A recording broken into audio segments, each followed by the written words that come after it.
Hi guys,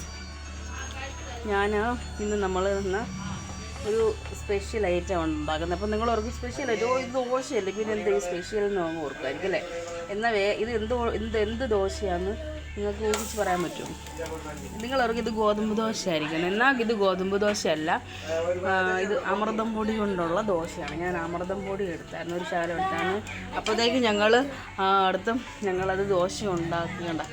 അപ്പോൾ ഞങ്ങൾക്ക് ഇന്ന് വൈകിട്ട് ഇച്ചിരി ചോറ് കുറവ്, അപ്പോൾ ഞാൻ അതൊന്ന് ദോശ ഉണ്ടാക്കി. ഉൾമാർക്ക് ചോറ് കൊടുക്കും കേട്ടോ.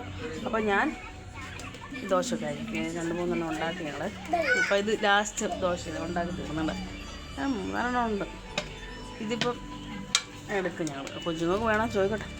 ചിലപ്പോഴാണെങ്കിൽ അത് കഴിക്കില്ലെങ്കിൽ കഴിക്കത്തൊന്നുമില്ല. ഈ സമയത്താണ് ഉണ്ടാവും. രാവിലെയൊക്കെ ആണെങ്കിൽ പിന്നെ ഇച്ചിരി എല്ലാം തിന്നുമെന്ന് ഓർക്കാം. അപ്പം ലാസ്റ്റ് ദോശയാണ് ഉണ്ടാക്കുന്നത്.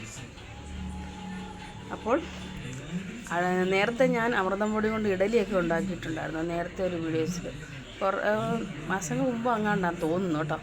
അപ്പോൾ ഇപ്പം നമ്മൾ അമൃതം പൊടി കൊണ്ട് ദോശ ഉണ്ടാക്കി. അമൃതം പൊടി കൊണ്ട് ഒത്തിരി സാധനങ്ങളുണ്ട്. അലുവ ഉണ്ടാക്കാം, കേക്ക് ഉണ്ടാക്കാം, പക്കാവട ഉണ്ടാക്കാം, മിച്ചർ ഉണ്ടാക്കാം, മറ്റേ മാഗി നൂഡിൽസൊക്കെ അതൊക്കെ ഉണ്ടാകും. അത് നൂഡിൽസ് ട്രൈ ചെയ്തിട്ടില്ല, ബാക്കിയെല്ലാം ചെയ്തിട്ടുണ്ട് കേട്ടോ. അതുകൊണ്ടാണ് അത് പറഞ്ഞത്. പിന്നെ കട്ട്ലേറ്റ് ഉണ്ടാക്കാം, റോട്ടി ഉണ്ടാക്കാം, പുട്ടുണ്ടാക്കാം, ഉണ്ട ഉണ്ടാക്കാം, അങ്ങനെ ഒത്തിരി സാധനങ്ങൾ. അപ്പോൾ അടുത്ത വീഡിയോ പിന്നെ കാണാം.